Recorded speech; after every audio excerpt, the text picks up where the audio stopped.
오늘 이 시간 우리에게 주시는 하나님의 말씀 예레미야 애가 3장 46절에서 48절의 말씀이 되겠습니다. 예레미야 애가 3장 46절에서 48절에 있는 말씀 이제 한 목소리로 합독하시겠습니다. 우리의 모든 원수들이 우리를 향하여 그들의 입을 크게 벌렸나이다. 두려움과 함정과 파멸과 멸망이 우리에게 임하였도다. 딸 내 백성의 파멸로 말미암아 내 눈에는 눈물이 시내처럼 흐르는도다. 아멘. 오늘 우리가 함께 읽은 예레미야 애가 3장 46절로 48절에 있는 말씀은 하나님 앞에 범죄하고 하나님의 공의로운 심판이 임함으로 고난으로 나라가 멸망한 유다 백성들이 예루살렘의 멸망과 이스라엘 백성 그로 인한 이스라엘 백성들의 비참한 현실 그 상태를 묘사하고 있는 것으로서 예레미야의 슬픔과 탄식을 당하고 있음을 묘사하는 것이 오늘 주시는 본문의 말씀이 되겠습니다. 특별히 오늘 주시는 46절과 48절은 예레미야 애가 3장이 히브리어 알파벳 어크로스틱이라고 해서 알파벳 순서에 따라서 석절식 그래서 총 66절로 구성되어져 있는데 그 가운데에 알파벳 P로 시작하는 단어의 세 절로 되어 있는 것이 46, 47, 48절입니다. 그런데 우리가 이유를 알 수 없이 이어지는 49절, 50, 51절은 아인이라고 하는 자음으로 시작하는 단어로 시작하는데 아인과 페는 순서가 바뀌었습니다. 그러니까 히브리어 알파벳의 순서가 46절로부터 51절 사이에서는 바뀌었다는데 그 바뀐 이유에 대해서는 우리가 정확하게 알 수는 없고 이런 바뀌는 현상들은 시편 8편 9편에서도 우리가 발견할 수 있고 성경 밖에 시내반도의 쿤텔레트 아주르드에서 발견된 비문에서도 이런 현상을 우리는 발견할 수가 있습니다. 따라서 오늘 주시는 46절로 48절은 페이로 시작하는 단어로 되어진 세 절로 구성되어져 있는 그런 말씀이 되겠고 특별히 오늘 주시는 본문의 말씀은 이제 이 하나님의 심판을 받고 그로 말미암아 고난당하는 사람들의 내적인 고통이 얼마나 큰가라고 하는 것을 우리에게 보여주는 것이 오늘 주시는 본문의 말씀이 되겠습니다. 그래서 오늘 주시는 본문의 말씀 46절에 보게 되면 우리의 모든 원수들이 우리를 향하여 그들의 입을 크게 벌렸나이다. 이 말을 좀 쉽게 번역하면 우리의 모든 대적이 우리를 보고서 입을 열어 놀려댔습니다. 그래서 오늘 주시는 46절에 있는 이 말씀은 어떤 하나님의 심판을 당하게 되어지면 주변에 있는 나라들로부터 극심한 조롱과 모멸을 받는다라고 하는 것을 우리에게 보여주고 있고 오늘 주시는 본문에 과거에는 이스라엘의 통치 아래에 있고 이스라엘이 지배했던 그런 원수들 주변에 있는 나라들이 이제는 입을 크게 벌려서 이스라엘을 놀려대는 그런 아주 완전히 전세가 역전되어진 그런 아주 비참한 현실에 빠지게 됨을 우리에게 보여줍니다. 그래서 오늘 주시는 46절은 하나님의 심판을 받게 되어지면 하나님이 주시는 어떤 치욕을 당하게 되는 것, 특히 오늘 주시는 46절은 국가적인 치욕을 상징하는 그런 말씀이 되겠습니다. 이처럼 국가적으로 나라가 멸망하고 또 나라가 주변 나라들로부터 조롱거리가 되어지는 그런 이유는 그 나라의 모든 백성들이 하나님과의 약속을 어겼기 때문이다 라고 하는 겁니다. 그래서 오늘 주시는 46절은 이스라엘의 고통과 멸시에 대해서 보여주고 있습니다. 그래서 원수들이 우리 즉 이스라엘을 향하여 입을 크게 벌려 조롱하고 멸시했다라고 하는 겁니다. 이것은 하나님의 백성으로서 그들이 하나님의 언약을 잊어버리고 그렇기 때문에 그들은 결국 조롱거리가 되었다라고 하는 겁니다. 그래서 오늘 주시는 본문의 말씀은 하나님의 백성이 하나님에게 불순종하게 되면 하나님의 심판의 결과로 그들이 겪게 되어지는 것은 이제 하나님의 보호, 하나님이 안전하게 그들을 지켜주시는 것을 상실함으로 말미암아 이방인으로부터 멸시와 조롱거리, 그리고 그런 멸시와 조롱거리를 당하는 이스라엘 사람들은 이제는 불안한 삶을 살 수밖에 없다. 그래서 안녕, 샬롬이라고 하는 것이 그들로부터 떠나가 버린 현상을 보여주는 것이 오늘 주시는 46절의 말씀이 되겠습니다. 그렇기 때문에 우리는 무엇보다도 하나님과의 약속을 지켜가는 그런 하나님의 백성들이 되어야 한다. 하나님이 공의로우신 분이라고 하는 것은 하나님의 백성이라 해서 그들이 하나님 앞에 범죄한다 해서 하나님이 그들의 책임이나 벌을 내리지 않는 것은 아니다라고 하는 겁니다. 특별히 우리가 착각하는 것은 주님의 사랑이라고 하는 것을 잘못 이해하면 범죄에도 용서하는 것은 우리가 죄를 자복하고 회개하고 주께로 돌아갈 때 무엇이든 어떤 죄든 하나님은 용서하시는 것이지, 죄를 지었는데 그것이 죄인 줄도 모르고 하나님께로 돌아가지 않는 자들을 마치 자동으로 죄를 용서해 주시는 것처럼 인식하는 것은 잘못된 것이고, 오늘을 살아가는 많은 그리스도인들이 바로 자신들의 죄에 대해서 자각하고 성찰해서 회개하고 주께로 갈 때 주님이 용서하신다라고 하는 그 개념을 잊고 살아가는 자들이 많고, 자신이 범죄한다 해도 기도 한번 하면 하나님이 그를 용서해 주신다. 그래서 어떤 드라마에서는 피해자한테 용서받았습니까? 라고 말하니까 아니요, 신에게 용서받았습니다. 이런 어처구니 없는 말을 하는데 절대 성경에서 그런 일은 없다라고 하는 것을 우리는 꼭 기억하셔야 되겠습니다. 그래서 우리가 하나님께로 돌아가서 회개한다라고 하는 개념은 내가 지금까지 살아왔던 삶을 살지 않는다라고 하는 것이고, 다시는 그런 일을 반복하지 않을 뿐만 아니라 만약 내가 행했던 어떤 일로 말미암아 누구에게 피해를 주었으면 반드시 그것을 보상하도록 되어 있습니다. 성경은 보상과 배상이 철저한 그런 겁니다.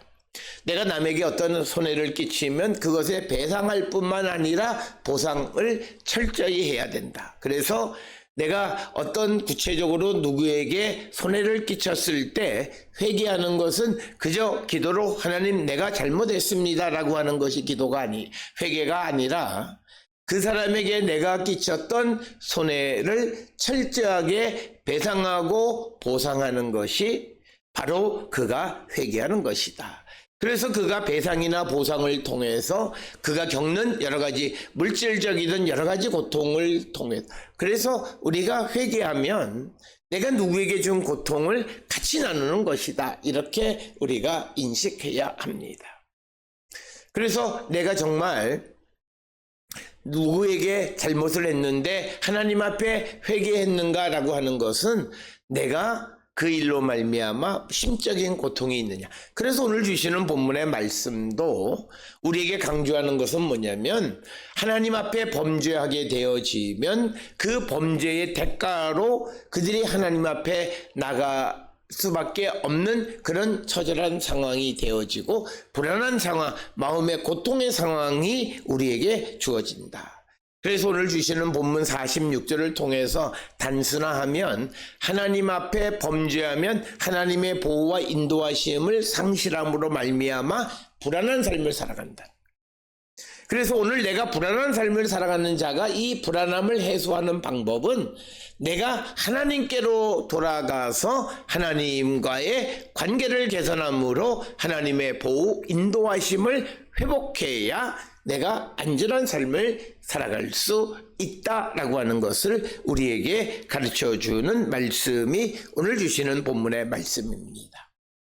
그래서 오늘 주시는 본문의 말씀은 우리가 하나님을 배반하고 범죄하게 되어지면 우리는 극심한 고통, 특히 다른 사람들로부터 멸시와 모멸을 당하는 고통을 당하게 되어짐을, 그리고 우리의 안전이 보장되어지지 못함을 가르쳐주는 말씀이 되겠습니다.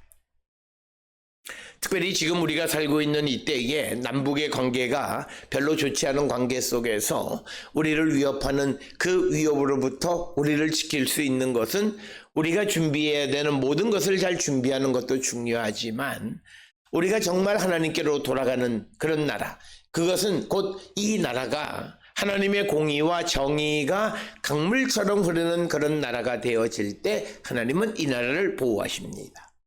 만약 이 나라가 하나님의 공의로부터, 하나님의 정의로부터 멀어진 나라가 되어지면 하나님은 우리를 깨우치게 하기 위해서 우리에게 예상하지 못하는 고난이 임하게 된다라고 하는 것이 성경의 말씀입니다.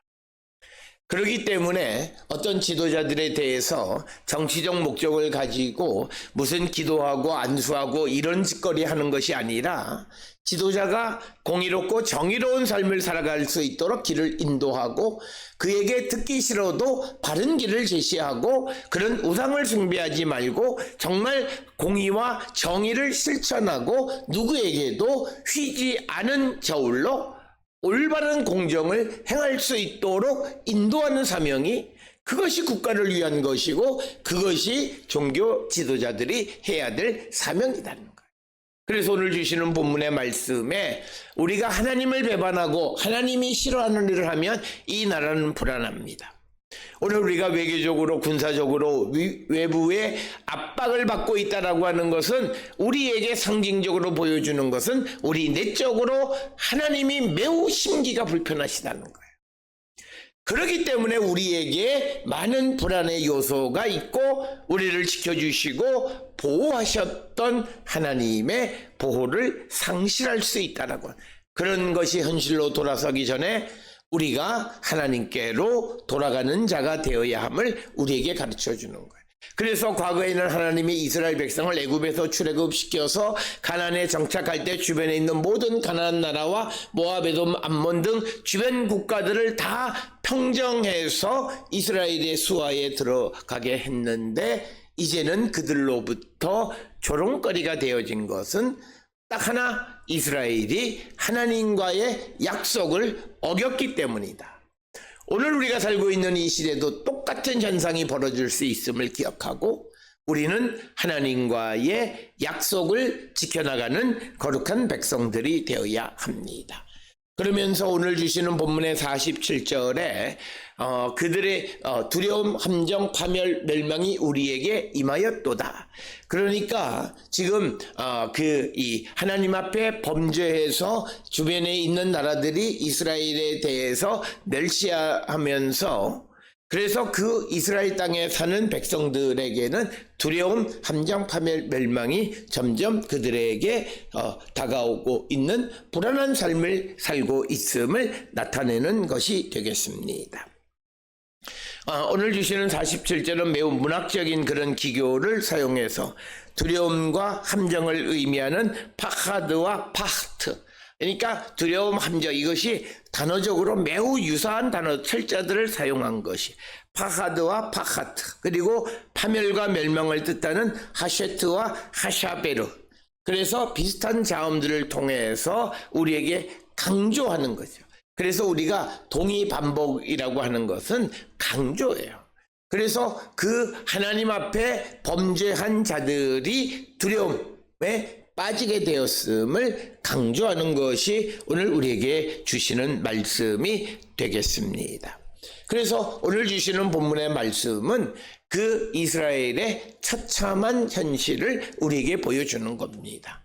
성이 무너지고 나라가 멸망하고 어떤 오늘로 이야기하면 산업이 파괴되어진 그것이 처참한 것이 아니라 사람의 생명이 붙어 있기는 하지만 하루하루 살아가는 것이 두려움과 불안함 속에 살아가고 내가 살아가는 삶이 멸망을 향해서 가고 파멸을 향해서 치닫는 삶을 살아간다라고 하는 것이 그것이야말로 처절하고 비참한 상황이다라고 하는 것입니다.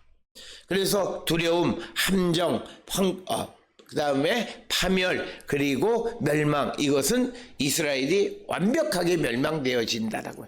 그래서 오늘 주시는 본문의 말씀은 우리가 하나님 앞에 배반할 때 그가 겪는 내적인 심리적인 그런 불안함과 처절함을 묘사하는 건데, 특별히 오늘 우리가 살고 있는 이 시대에 많은 이들이 불안함을 느끼고 그리고 어떤 미래에 대해서 확실하지 못하는 그런 삶을 살아가는 가장 큰 원인 중 하나, 그런 혼란에 빠지게 되어진 것은 그들이 하나님의 법을 지키지 않고 우상을 숭배한 결과이다라고 하는 것입니다.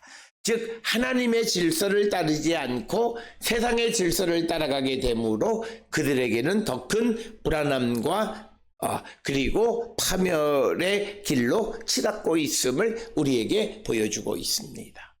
따라서 원수들이 주변에 있는 나라들이 우리를 위협하고 모멸하는 것, 그리고 우리가 두려움을 느끼고 파멸에 대한 불안함을 갖고 살아가는 그런 처절한 상황, 그 내적인 상황, 이것은 우리가 물질적인 눈으로 보이는 피지컬한 것들이 파괴되어지는 것보다도 훨씬 더 처절한 상황이에요. 그러니까 이 상황은 살지만 사는 게 아닌 거예요. 하루하루 살아가기는 하고 목숨이 붙어있기는 하지만 살아있는 것이 죽음을 향해 치닫을 뿐만 아니라 눈을 뜨면 그냥 그 두려움과 근심 속에 살아가는 그런 현실을 맞이하게 되어졌다라고 하는 거예요. 그래서 오늘 주시는 47절에 두려움, 함정, 파멸, 멸망은 이스라엘이 겪는 재난과 고통이 극심하다라고 하는 것을 강조하면서 이런 재난은 하나님의 계획, 하나님의 심판의 결과이다. 그 원인은 하나님과의 약속을 어겼기 때문이다. 오늘 우리가 살고 있는 이 시대에 우리의 삶에 여러 가지 두려운 일들, 또 그리고 염려되는 일들이 많이 발생하는 것들이 많이 발생하게 되면 먼저 나를 성찰해 보는 그런 지혜가 필요합니다. 내가 하나님과의 관계 속에서 하나님과의 약속을 저버린 것이 없는가? 그리고 하나님의 절대 주권을 인정하지 않고 내가 다 알아서 하는, 그래서 내가 원하는 대로 하는, 하나님은 안중에도 없는 그런 삶을 살고 있지는 않는지 우리가 한 번쯤 성찰해 보는 자가 되어야 한다.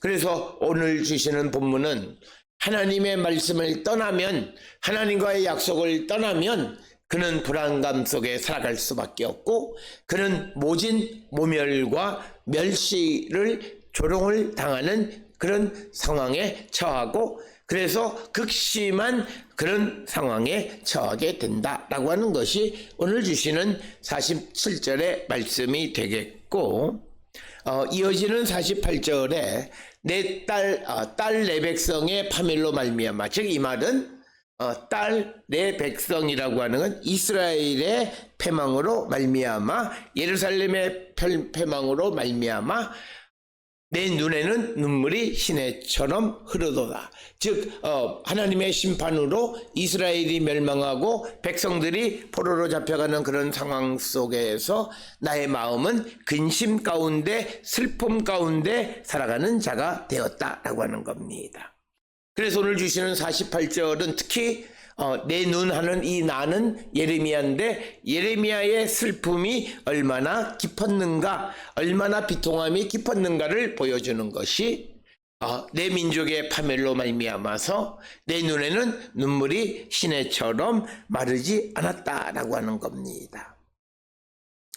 이 눈물은 어떤 회개의 상징이라기보다 애통의 상징이고, 그래서 그가 눈물을 끊임없이 흐른다라고 하는 것은 애통의 가장 큰 것은 애통이지만 그 애통의 이면에는 회개의 모습, 그래서 그 회개는 결국 하나님 앞에 하나님의 자비를 간절히 구하는. 그래서 이 이스라엘이 멸망하고 예루살렘이 파멸되어짐으로 내가 깊은 슬픔 속에서 눈물을 흘리는데 그 눈물을 흘리는 이면에는 하나님의 자비를 간절히 구하는 그런 심리적 모습을 묘사하고 있는 것이 오늘 주시는 48절의 말씀이 되겠습니다. 특별히 오늘 주시는 본문의 3장 48절은 하나님 앞에 범죄하고 하나님의 심판을 받은 이스라엘로 말미암아 그것을 지켜보는 예레미야의 슬픔과 눈물에 대해서 우리에게 묘사하고 있습니다. 눈물이 시내처럼 흐른다라고 하는 것은 깊은 슬픔에 잠겼다라고 하는 것입니다. 특별히 그 깊은 슬픔은 딸 내 백성의 파멸로 말미암은, 즉 민족의 멸망으로 말미암아서 깊은 어떤 이 슬픔을 느끼게 되어졌다라고 하는 겁니다. 오늘 주시는 앞에서 설명을 드렸듯이 예레미야의 눈물에는 단순히 슬픔, 애통함의 눈물 이상의 의미를 지니고 있는데 그것은 하나님에게 하나님의 자비와 하나님의 도움을 간절히 구하는 그런 간절함의 눈물이기도 하다라고 하는 것입니다. 그래서 이 눈물에는 그 과거의 내 백성들의 삶에 대한 단순한 멸망에 대한 슬픔이라기보다는 내 백성의 삶에 대한 어떤 성찰로 그 어떤 뉘우침을 암시하고 그리고 그래서 하나님의 간절한 도우심을 구하는 그런 것이 이 눈물에 내포되어져 있다라고 하는 것입니다.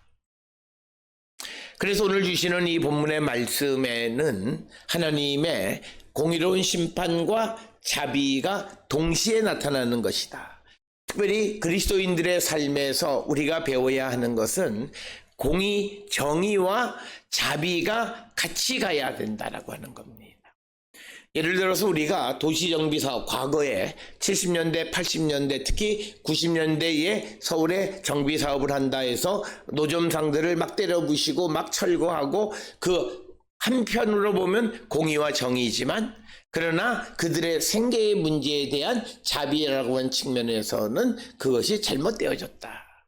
그래서 오늘날 우리가 보면 도시에는 이제 구청이 그것을 관리하면서 그들이 아주 정상적으로 정해진 장소에서 그 장사를 할 수 있도록 부스를 만들어주고 필요한 것들을 공급하는, 그리고 거기에 대한 일정한 세금을 납부하게 하는 그런 것으로 공의, 이 질서를 지키면서도 또 자비를 베푸는, 이것이 겸비되어져야 한다. 그래서 우리가 살고 있는 이 시대가 엄벌100개, 그래서 악을 우리가 아주 엄중하게 심판하는 그런 자세를 가져야 되지만, 그러나 그렇게만 되어지면 이 사회는 공포의 세계상이 된다. 그래서 그것이 공포가 되지 않으려면 거기에 자비가 균형을 맞춰야 된다. 그래서 그리스도인들의 삶은 하나님의 공의와 정의와 자비가 균형을 맞춰야 된다는 거예요. 그러나 오늘 우리가 살고 있는 이 시대에는 한쪽으로 치우쳐져 있습니다. 그래서 공의, 정의만 강조하는 사람은 피도 눈물도 없고, 그리고 또 자비를 강조하는 사람은 공의, 정의의 개념 없이 자기와 관계되어져 있는 그런 사람, 이런 사회는 건강하지 않고, 지금 우리가 살고 있는 이 사회가 건강하지 않는 것은 바로 이 하나님의 공의, 정의와 자비, 하나님의 사랑, 이것이 균형을 맞추지 못한 데에서 더 잘 나타나 있다라고 하는 것입니다. 그래서 하나님은 죄에 대해서 심판하시는 분이시지만 동시에 백성의 고통에 대해서 깊이 마음 아파하시는 분이시다라고 하는 겁니다.